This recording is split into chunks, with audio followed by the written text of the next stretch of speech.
Are we live? Yes, that ding says we are. Good morning, good afternoon, good evening, wherever the hell you may be in this big old world of ours. It's always a pleasure to have you here with us in the fortnightly Blogging Warfare Hangout on Air, which is held every Saturday, but you can catch the replay at any time of your leisure. This week we have a special show. It's going to be an extra special show because we've got an extra special guest. Her name is Ana Hoffman from the Traffic Generation Cafe, and the topic for the hangout today is blogging bad, the chemistry of blogging. So we're going to talk about the good reactions, the bad reactions, and we're very fortunate to have the ultimate online alchemist in Ana Hoffman with us today. So prior to introducing Ana more formally, I'd like to give a shout out to my co-hosts, Wade Harman. Please say hi, Wade. Hey, buddy. Nice to be here again today. And isn't alchemist? Wasn't that like a wizard? It's exactly just like that. Just like that. She is the online wizard, isn't she? But more on that later. And my other co-host is Carolyn Capern. Carolyn, please say hello to our ever-expanding global audience. Hey, Rob. Good to see you. Good to be back with Wade, and nice to be sitting down with Ana today too. I like alchemy. The term, using the term for Ana, I think it suits her well because it's not only a wizard; it's actually a wizard who specifically focuses on turning ordinary things into gold. So I think that's Ana's specialty, teaching people how to generate traffic and generate revenue from that traffic, I believe. So looking forward to hearing what she has to say. Mm-hmm. And Ana, the floor is yours. Please say hello to our global audience. Thank you so much for such a great introduction, guys. I really appreciate it. Carolyn, thank you. It's a pleasure to meet you. And Wade and Robert, always a pleasure. Yes, I've been confusing Robert's name all morning, so forgive me. So anyway, today, of course, the topic is very near and dear to me. It's turning bad into good, which I happen to be particularly good at because, you know, there's nothing that makes my day better than telling someone what they're doing wrong. It's you know, it's a gift. It's a gift. So what can I tell you? So I'm glad to be here.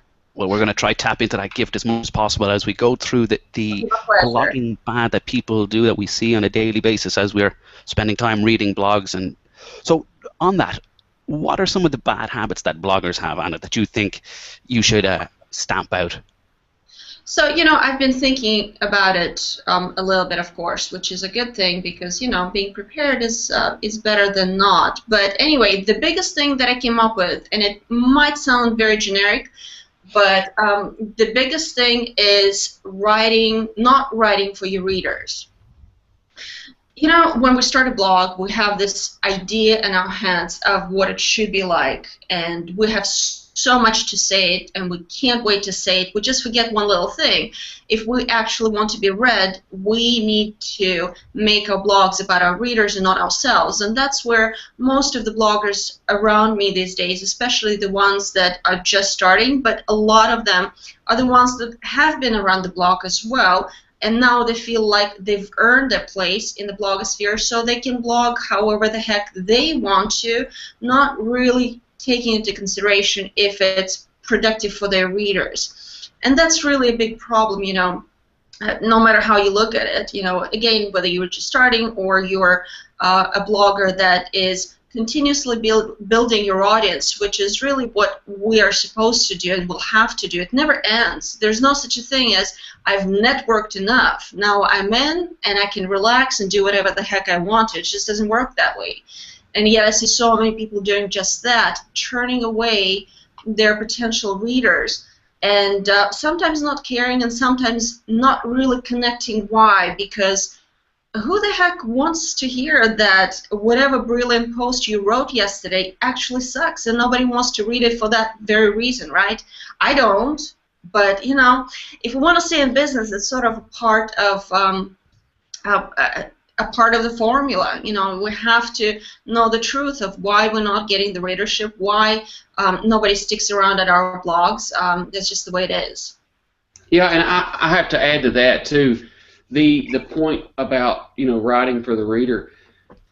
People want to sell things. People are here to make money, and I think one of the faults that new bloggers make, I know that I made this mistake, was to the point of promotion too much promotion on blogs. Yes, so what if this social media product would help someone? In the end result, people still realize that they're not writing this for me. They're writing this to make money. But there, you can still bring good content to the table, write it for the reader, and promote something as well. But what are your tips on doing something like that? To where, say I have a product, in wadeharm.com/tools, I have a whole page dedicated to products that I use. So how would you tell someone to write that content for the reader, but then also get paid as well? Mm-hmm. There are many different ways of doing it, and first of all, there are different ways and different mentalities as to when you should expect to start earning money from your blog to begin with. Should you set up those monetization mechanisms from the very beginning, so that even though you don't have enough traction yet, but if somebody were to choose to, say, buy a product from you, they can, versus, well, let's give your blog a year or two, whatever it is that, the time frame that they talk about, and then we'll start monetizing after we've built the trust. And from my experience, it really shouldn't matter. Building trust, it is the cornerstone of any strategy, no matter how long or how short of a time you want to take. So, we all know, when I go to somebody's blog, I know that it's their business. For the most part, there are very few bloggers out there that blog just for the heck of it. For the most part, it's a business for us, and I don't mind doing that. So when I'm going to blog, what I'm looking for is the benefit to me. What do I get from reading your blog post? If reading your blog post is like reading an e-zine article, then I'm out. There's no way I'll ever even think about buying anything from you. On the other hand, if something that I read on your blog is exceptionally helpful to me and it makes a difference to my business, maybe I won't click on your affiliate link this time, but I will keep it in my mind. And next time I think, this is a product that I want to buy, and I remember seeing it on Robert Bryan's blog somewhere, him mentioning, I remember him being an affiliate, and I remember I've done it in the past a zillion times where I email that person and say, hey, I thought I saw the affiliate link on your blog. Do you mind if I get it so that I can buy the product from you?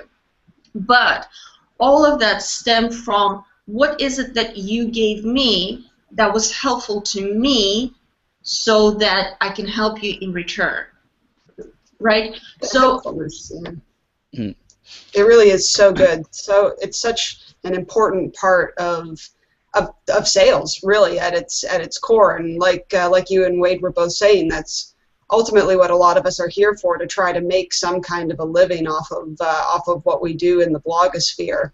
So that taking the time to build that trust is important. And I'd really say, demonstrating a clear understanding of the problems that people are experiencing that lead to needing that kind of help is also helpful, wouldn't you say? Absolutely, absolutely. And that trust is such an intangible thing that a lot of bloggers have a hard time dealing with it, because what is trust? Do my readers trust me enough or not? How long does it take to build the trust? And because it's so intangible, people get very impatient and sometimes get a little pushy and sometimes a little too obvious and in your face. Writing a blog post about, I don't know, let's say relationship building, right? Wade's kind of main turf. So let's say he writes a blog post about relationship building, and then out of nowhere he includes a link of, well, why don't you buy Circloscope through my link? It's completely unrelated. It completely doesn't fit with what he wrote, but yet he puts it there smack in the middle. What is it going to do to me? And mind you, Wade would never do that. I'm just, I'm just beating up on you, Wade. Yeah, you don't know that, though. I might. No, but if he were to do it, I'd be like, seriously, dude? It just doesn't, it's such a mismatch. It turns me away from reading more. It turns me away from building the trust. Now, it's a very, again, it's a very fine line. And I'll give you an example. So I had lunch with Eric Anga the other day. He is a CEO of Stone Temple Consulting. And if you know anything about SEO, you know Eric Enga, Mark Trapagan, they both work for the same, well, they're building the same SEO firm. And I would say, in the country, it's pretty much one of the leading firms. And when we think of SEO, we pretty much think of Stone Temple Consulting. And you know what? It's for a good reason, because Eric has taken years to build that branding, years of going to different conferences, hang out on social media, blogging, guest blogging everywhere, just so that he can build this rock-solid perception in the blogosphere that when you think of SEO, you think of Stone Temple Consulting. And when I say years, I don't exaggerate. He told me, it took him about 3-4 years before he started seeing the actual clients trickling in from all the conferences that he went to, where all he was doing was speaking, for the most part, for free, just building his brand and his presence. And that's what a lot of bloggers, we're impatient people. Of course we are. We want it now, we want it yesterday, but it does take time. So, again, going back to monetizing, it's completely appropriate and completely expected that you want to make some money from your business, from what you do, but yet, and you don't have to hide it. But you do have to give me something before you can ask for something in return. And without that connection, it's just not going to happen. And time as well. And I would say, just following on from that, Anna, kind of with regards to your meeting that you had with Eric and him saying that it took years to actually build up the business to what it is now, I suppose that we could also isolate that as one of the kind of bad habits that a lot of bloggers have, that they don't have a realistic timeline as to how long it's actually going to take to get some of the traction that they want to benefit their business. So I would, a lack of consistency is something I suppose that you could put that one down as one bad habit. Absolutely, absolutely.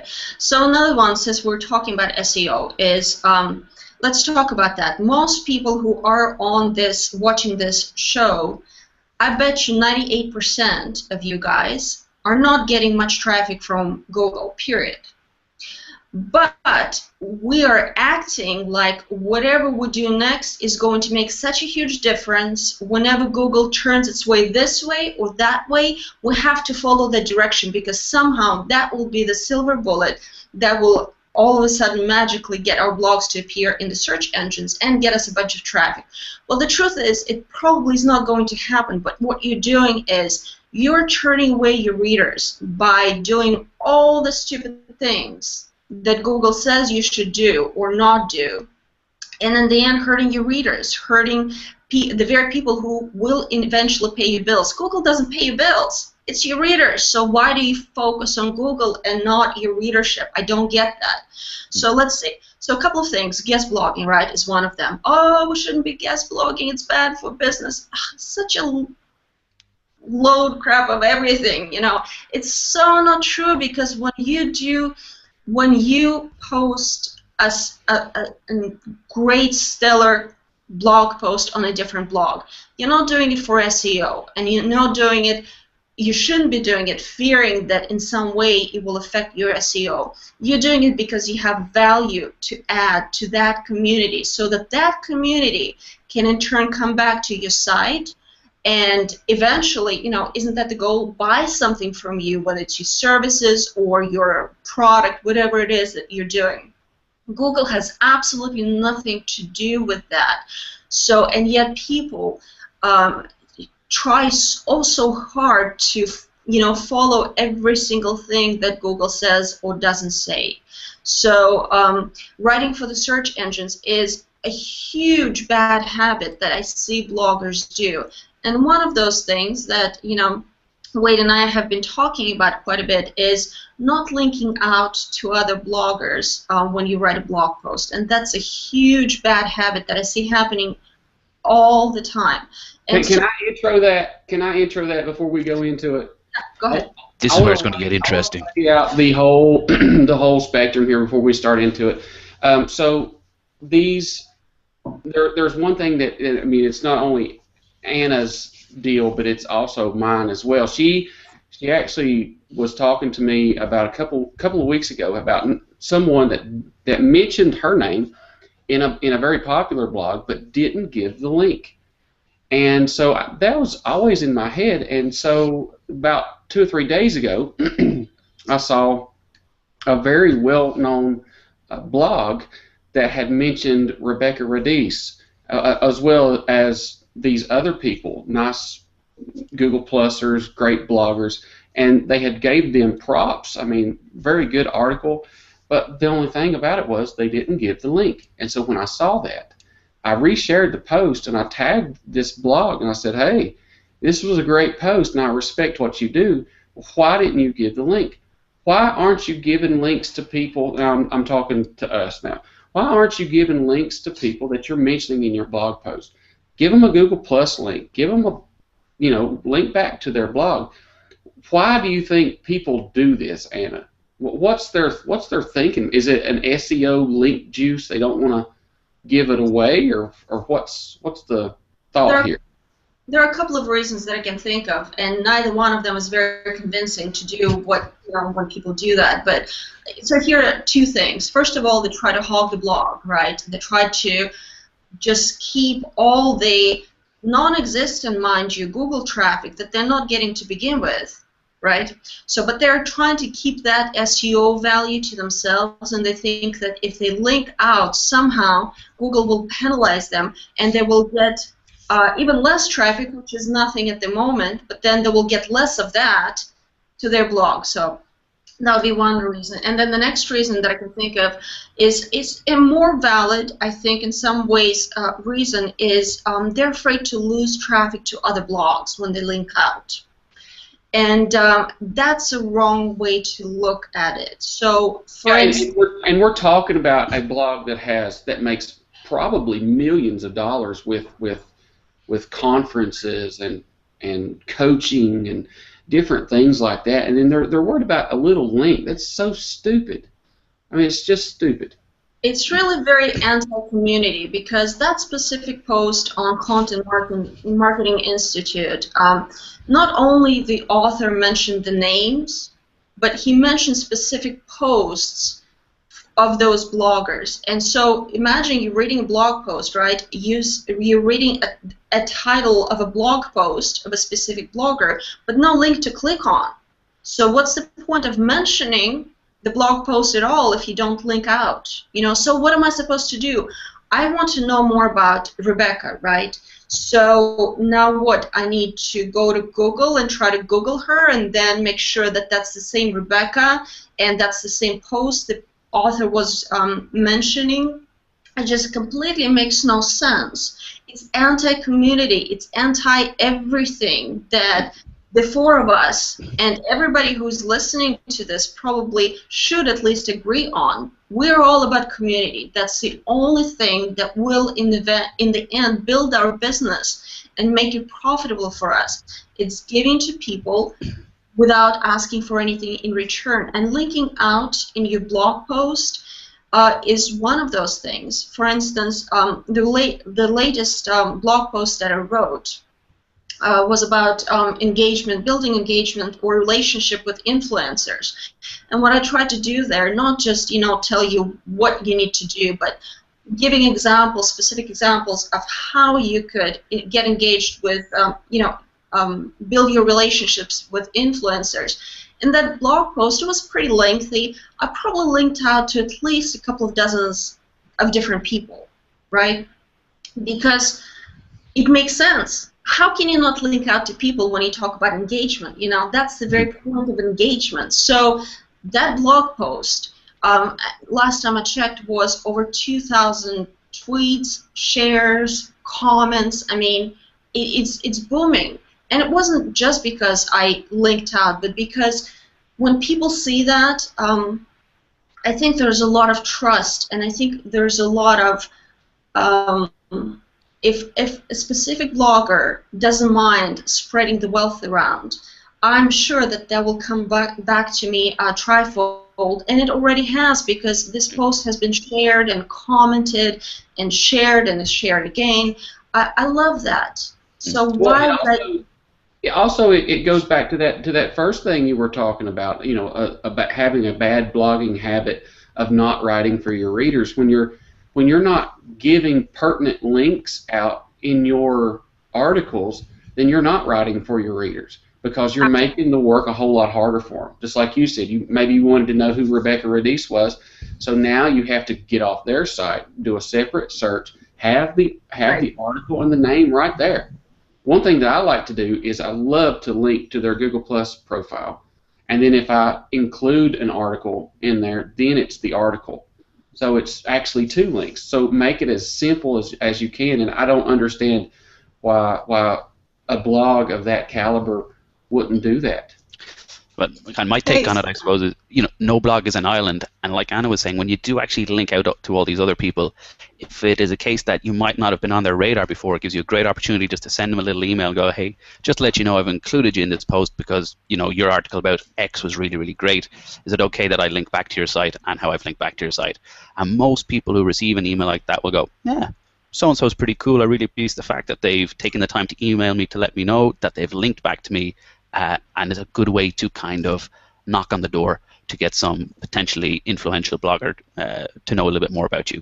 So it's a good way to turn one of the bad habits into a battering ram to knock the door down. But just before we go on, for people who are listening out there, the global audience and how we love you, if you have any questions or comments, please do put them in the stream there. I don't have Comment Tracker open, but I do know my co-host Carolyn has. So do we have any questions in, Carolyn? As a matter of fact, we do. I was actually going to say, speaking of shout-outs, I think it's time to give a shout-out to the people who took the time to be here with us today. Absolutely. Laura Williams is here to say hi. She says, I love being able to give people well-deserved shout-outs and links. We all work hard. Spread the love. That's the truth. Greg, my buddy Greg Trujillo, is here, and he reminds us that Google actually says that you should focus on your readers and not the search engine. So it's definitely a straight from the mouth of the being that you're trying to impress too. And we also have a question here from blogphoto.tv. I can't tell if it cuts off for you there. Knowing that there's a social aspect to blogging, Anna, where you bring yourself to what you do? How do you find the balance between writing as a reflection of who you are while also writing for your reader? Says he asks specifically because he knows you serve your readers very well with a very unique voice. Good question, Thomas. So in my case, let me back up a little bit. So Traffic Generation Cafe was not the first blog I started. I started a blog about attraction marketing before then, and that blog was started as a result of people telling me that I need to blog if I want to have business online. It's just, but I couldn't figure out why.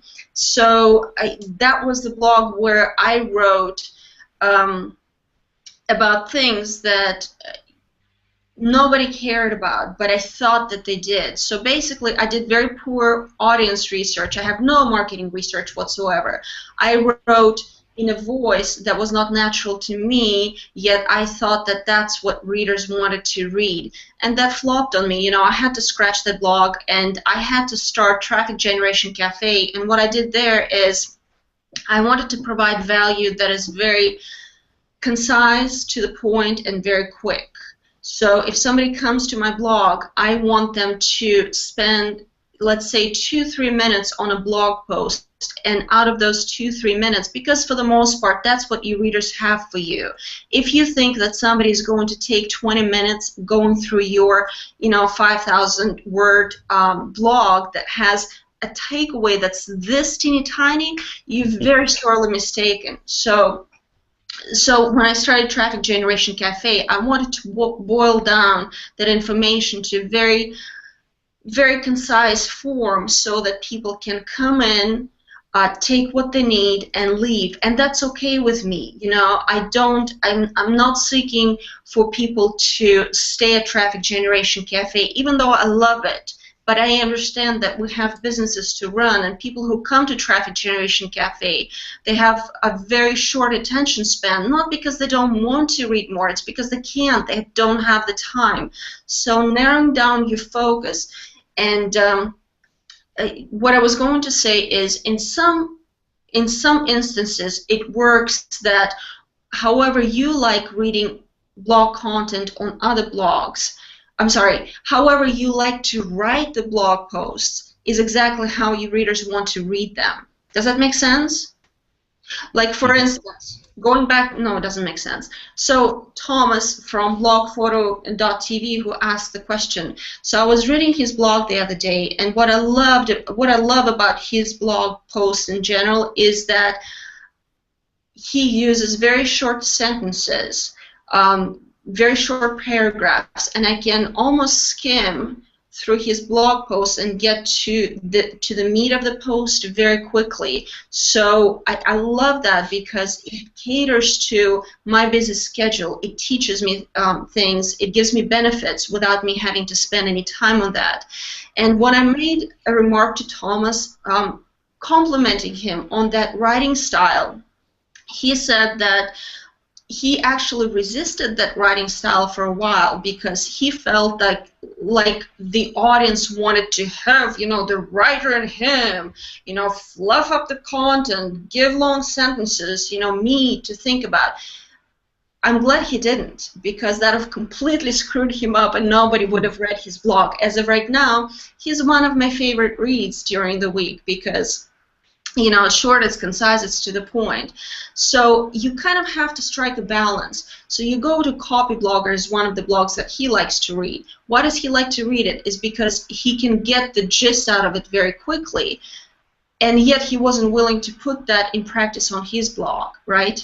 Now that he does, it's great, but sometimes we need to watch ourselves, see what makes sense to us when we visit our blogs. What do we like? What don't we like about that? And why can't we do the same for our blogs, right?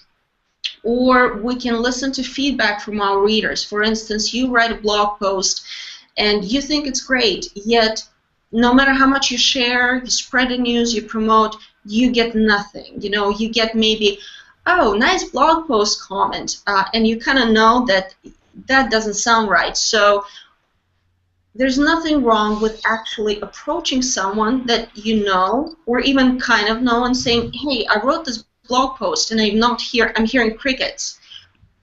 Do you mind taking a look at it to see what's going on? If it's not well written or there's something that doesn't strike the chord, or what is it that I'm doing wrong, right?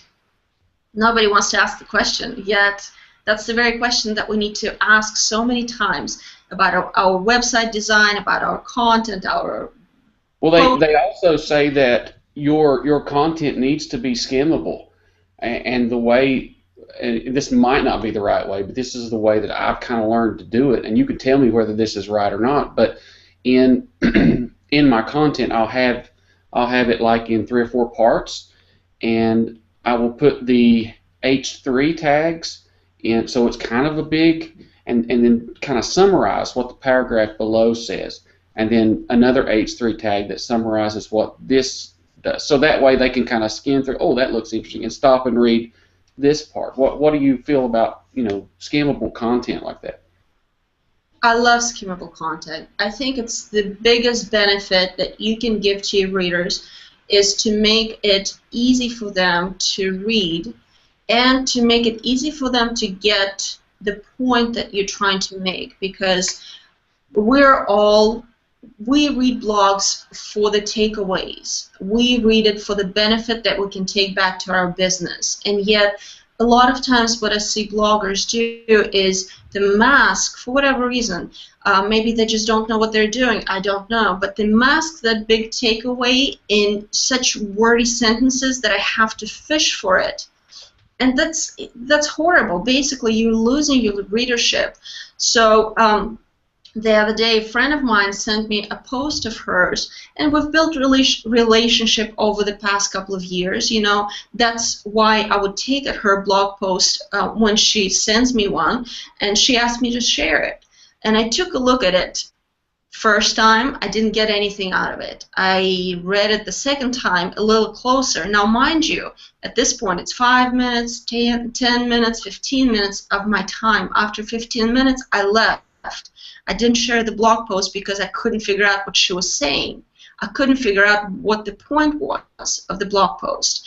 And if you don't make it easy for me, it can be as easy as put it in one big paragraph, mark it as takeaway, like a traffic generation cafe, I would do marketing takeaway. And give me that one sentence so that I can skim the blog post, get down to it, and say, oh, that was interesting. So now I can go back and read it more, more in depth if I need to, or I can just share it the way it is. I can just take away, share it on social media. Either way, you benefit from it. When you make it easy for your readers to read your content, you're the one who benefits from it. But through social media shares, I mean, anything and everything. And yet people don't do it. I don't get it. Right, and I know we're running out of time, but I want to bring up a point that Carrie Ann Foster talked about. And why are you guys seeing my logo on that thing? That's not cool. Let me just I'm sorry, Hangouts is being crazy. Let me just read it right here. Carrie Ann Foster was talking about before the show. I asked people to put in a bad blogging habit that they had, and so she says it's consistency for her, that she tends to be sporadic when it comes to publishing a blog post. Now, I want to say that this is probably one of the most important things that you do. Schedule a time and a place to write your blog post. For me, I write one time a week. I'm so busy throughout the week, I can't do 3 and 4 blog posts a week, and I'm still kind of wondering if somebody can put out quality content 5 days a week. Maybe somebody that's really good at it, possibly, but either way, consistency is going to build trust with your readers. And if you don't have the consistency, it all goes back to trust. It all goes back to writing for your readers. Mark out, if you're having trouble writing a blog post, then you only need to write one time a week. Sit your butt down for 20 minutes, one day of the week, and put it out on paper, or put it on a whiteboard, or put it somewhere, because if you're going to make blogging your business, then writing is what you have to learn to do, and writing is what you have to make yourself do. So the number one top priority, in my opinion, for the blog is to be consistent. Make sure you don't miss that schedule. And I would say, just quickly before we finish, do you have any more questions in, Carolyn, or any more comments? Oh, well, I'll call out and say hello to Melanie, who's here with us. Her favorite piece of blogging advice from today, which I would agree with, just get to the point. And I know personally one of my bad blogging habits is a tendency to get a little too wordy. I like writing. I like crafting words, but sometimes the words become, they multiply like rabbits. I'll just leave it at that. I agree. For me, my worst habit is breaking those paragraphs up into skimmable and scannable content. I have a thought, and it just grows and it grows and it grows. It's kind of like I'm talking. Just as I go, I think, oh, I can say this or I can say that, and it just it kills me. And so I know it's something I need to work on with my shows and with the blogging too. So that's the big thing for me, is creating skimmable content. I was going to give you grief about it, Wade, too, because I know last week you mentioned me in one of your blog posts, and I love the blog post. It was stop hiding who you are on social media. But I don't know if it was a technical problem in the beginning or whatnot. It just, for me, it looked like one humongous paragraph. I know. I can't. It's the thing, it's the skimmable content. I felt like that the idea. How did you feel about the idea of the whole thing? Was it good or was it no? Well, see, the thing is that it took me a week to get to it, because the first time I went to the blog post, I skimmed through it, and I'm like, this looks too complicated. I don't have time for complicated, so I haven't read it for a while, and that was the anti.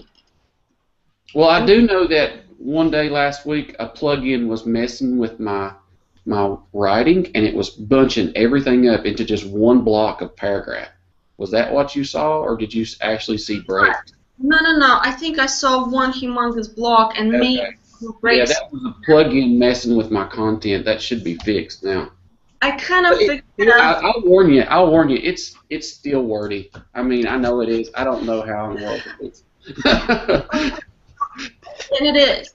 So, for instance, I know we're running out of time, but this is kind of, this is the meat of it all. So, I'm reading a blog post, Wade, and I'm reading. But what if but what if who I am is an obnoxious jerk? That's one sentence. Bolded, I like that. And then a big paragraph. That's okay too. Be an obnoxious jerk. Some people will love that sense of humor, but you have to understand how to approach new people with strong personalities. Like what an obnoxious jerk has. Breath just reading through it. It's great. But if I see it like this, that's okay too. One sentence, one paragraph. Be an obnoxious jerk. One sentence, one paragraph. That draws my attention because I'm like, obnoxious jerk, I want to know more about that. There's absolutely nothing wrong. Your readers will only benefit. It might look stupid, simplistic. It might look like you're writing for a second grader.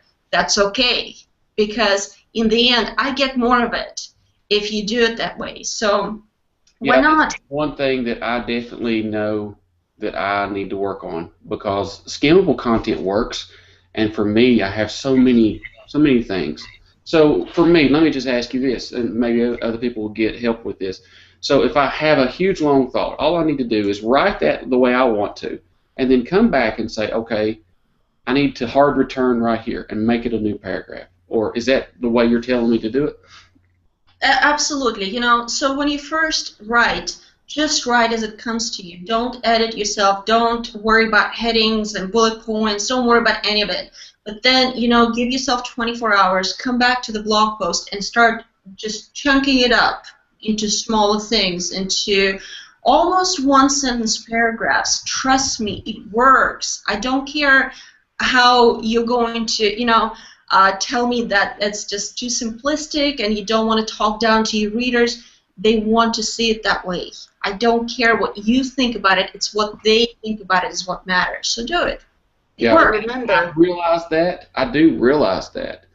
But then it's that thing inside of my head that wants to make it look professional. You see what I'm saying? Make it cool. Okay. So are you saying that what I write in Traffic Generation Cafe is not professional? Oh no, Lord no. I wouldn't say that. But for me, in my head, writing it that way. All I write is one-sentence paragraphs. That's how I write because I think it's much easier to read and people like that. So if you like what I do at Traffic Generation Cafe, you find it easy to read, that's why. So it's perception, and our perception is reality. And unfortunately, our perception is not our reader's perception. If we want to be read, we need to write as our readers read it and want to read it. Well, Monday, Thursdays.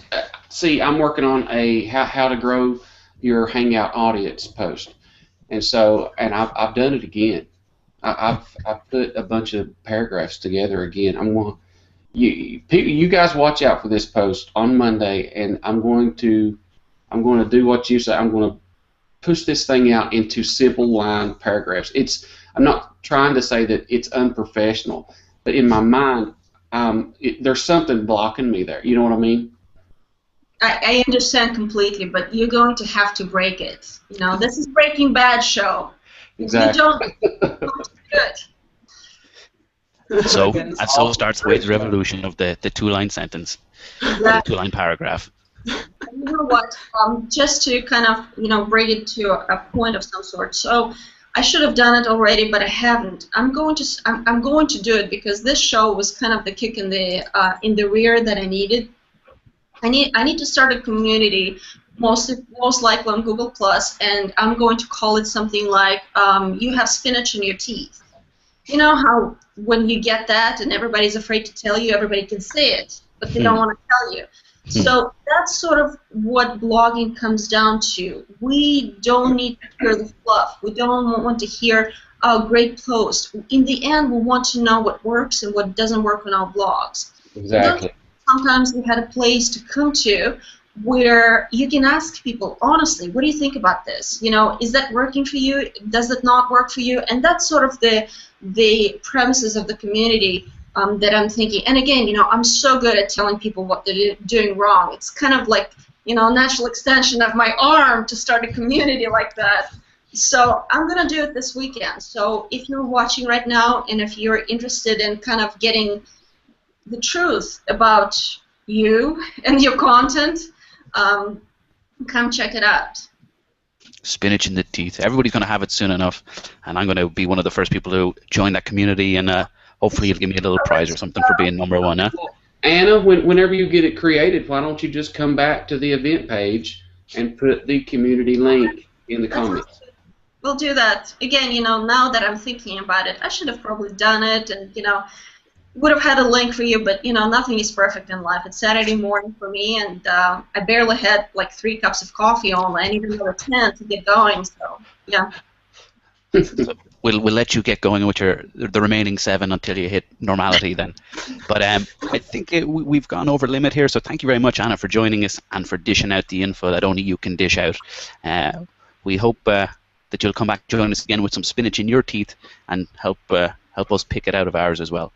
But this is Blogging Warfare signing off, but prior to doing that, let's go around the house and let everybody else say goodbye and where can people find you, starting with the one and only Ana Hoffman. I think I've talked enough. Traffic Generation Cafe, or you can find me on Google+. I love talking, so if you ask me a question, I'll get back with you. Perfect. And then Carolyn? Hey, been a really informative week. Definitely got my own little kick in the pants. I'm like Wade. I need to do a lot of work on my blogging style to make sure that it's readable and, by the way, tweetable. Actually, if your audience can skim it, that means they can probably tweet it too. So that's something that Greg pointed out in the comments, and it's definitely worth noting. But you can find me, chat me up on Google+, on Twitter at Dover Bookworm, and I'm looking forward again to another conversation about blogging in 2 weeks. It'll happen. And Wade? Hey, I'm so happy to be here with you guys again, all you people out in the live Hangout audience, and Ana Hoffman. It's good to be. This is my second Hangout with Anna now, so hopefully we'll make it more as time goes on. I just read a comment from Thomas there. He says, major kudos to me because Anna critiqued my content. I am not above anybody else on Google+. I have faults and flaws. It's like everybody else does, and I want it to be better. And I realize that the content that I write, even though maybe my thoughts may be correct, but putting it on paper to be psychologically analyzed. People are psychologically looking at this content and maybe it may be repelling them. So I know that I have a lot of things to work on, and hopefully this Hangout has helped everybody. So I would love for you guys to go to wadeharman.com and find that Make a Friend button and press it and see what happens. Also, look out for that blog post, and you guys tell me what you think about it. We'll see how it looks. You'll have to link out to me for me to come, though. Wade, you know that, right? Do what? You have to link out to me to come check out the post. You know that, right? Oh, okay. I will. I'll fix it. This post has been approved by Ana Hoffman. I'm going to say this post was scrutinized by Ana Hoffman. There you go. I'm going to send you a draft. I'm going to send you a draft probably tomorrow. Oh, there you go. Yeah. I'll see if I'm gracious enough to take a look at it for you first. Anyway, I'm Rob from robertryan.ie. This is Blogging Warfare. We will hope to see you again in 2 weeks' time for another, hopefully, jam-packed episode of blogging tips. More than you can shake a big stick at. Take care, all. Bye-bye.